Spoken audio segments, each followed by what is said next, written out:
चढ़ते पंजाब लहिंदे पंजाब नूं Pappu pigeon club वालों अस्सलाम वालेकुम।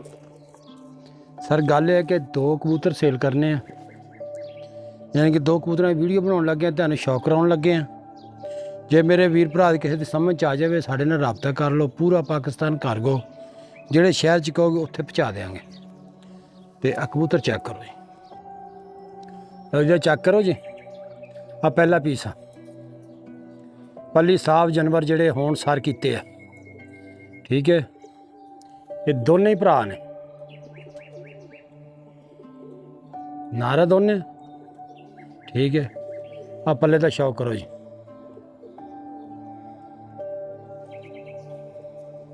आ चेक करो जी, बिल्कुल कोरे पट्ठे आ।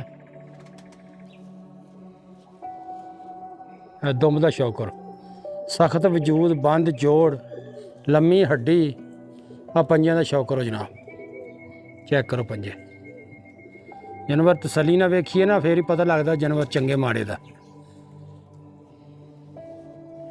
इन्हां दी जनाब हर किस्म की गारंटी है।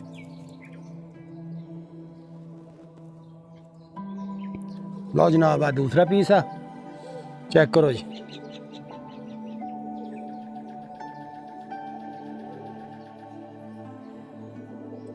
दोवें पल्ली साफ ने जनाब, जिहड़े आ दो मतलब आप नवे कोरे पट्ठे, ठीक है। ये भाइयों ने हर चीज़ तुहानूं कल्ली कल्ली इस वास्ते विखाई दी है कि तुसीं चेक गौर ना करया करो, ठीक है। जोड़ हर चीज़ देखो कबूतर दा, ठीक है। पंजां दा शौक करो जी।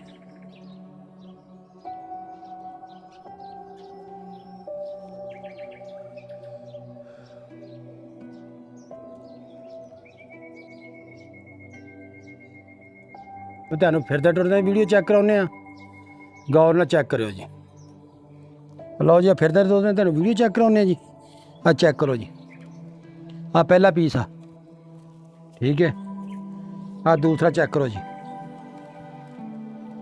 अगर किसी वीर भरा की समझ आ जान वो साडे नाल राबता करो। पूरा पाकिस्तान जनाब कार्गो आ, जिहड़े शहर च कहोगे पहुँचा देंगे। कोरे पट्ठे आ जिहड़े हुण नवे निकलने आ, ठीक है। अगर साडी वीडियो अच्छी लगे सब्सक्राइब लाइक ज़रूर कर छड्या करो। मेहरबानी जनाब, अल्लाह हाफिज़।